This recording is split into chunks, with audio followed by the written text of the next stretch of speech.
Okay, in this lesson we're gonna multiply or simplify radical expression. So the basic rule for multiplying the radical expression is that if you have nth root of a and nth root of b, they are real number, then you can multiply to get that only if the index number here is same. So if the index number is not different, you cannot multiply. If it's same, you just multiply the inside number. A times b goes inside. So the first example is asking, can you simplify the product of the radical expression? So if you look at A, you will see that index of the first radical is 3. The index of the second radical is not shown. It means the index is 2. If they have different indexes, we cannot multiply these numbers together. So the answer would be we cannot simplify, because indexes are not same. Okay, if you look at B, however, you will see that their indexes are both 3 and 3. They are both cube root.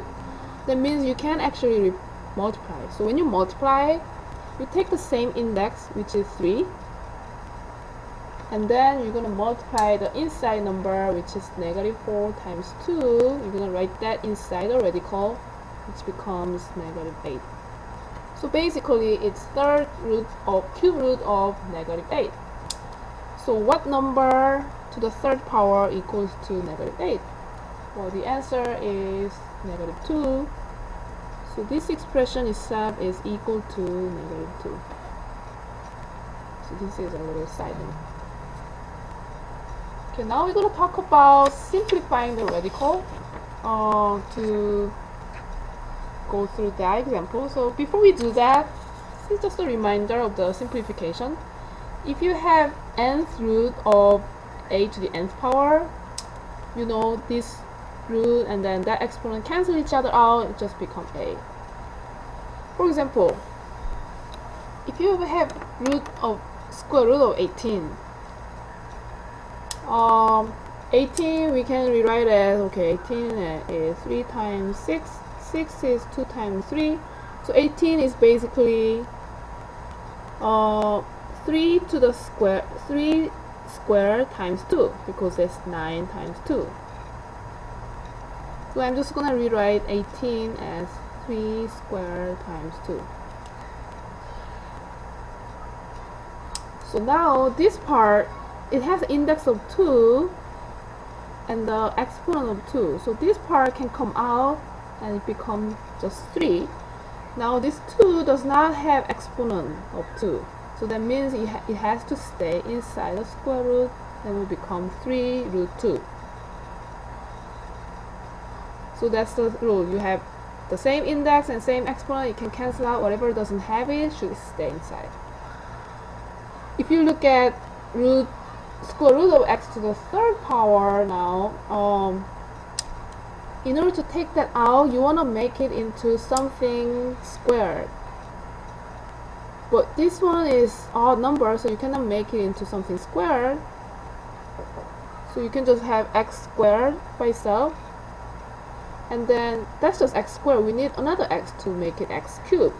So I need to have another x. And then I have square root.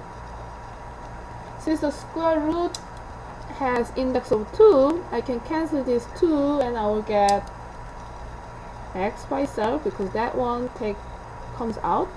This x does not have exponent of 2, so it cannot be cancelled out. So this blue x has to stay inside the root. Okay, maybe one more example before we go to our handout. So now we are talking about cube root of x to the 7th power. So in order to simplify, we must have something to the third power.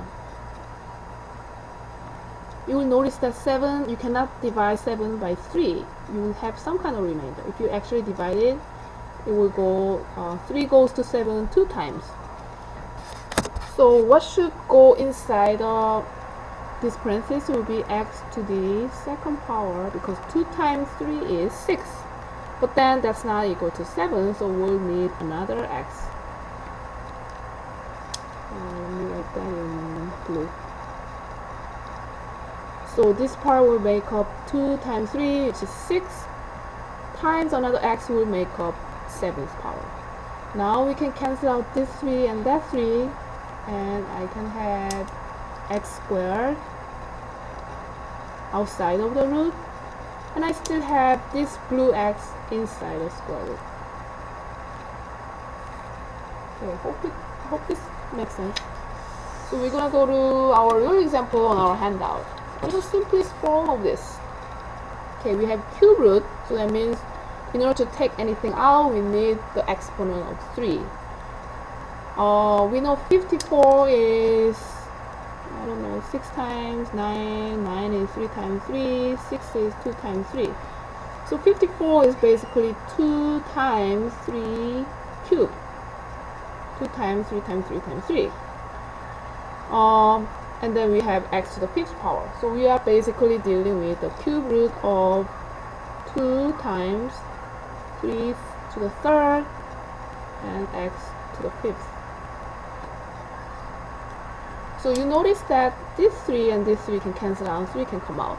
But also, this one cannot come out directly, so I can rewrite that as x3 times x2. I'll write that in blue again.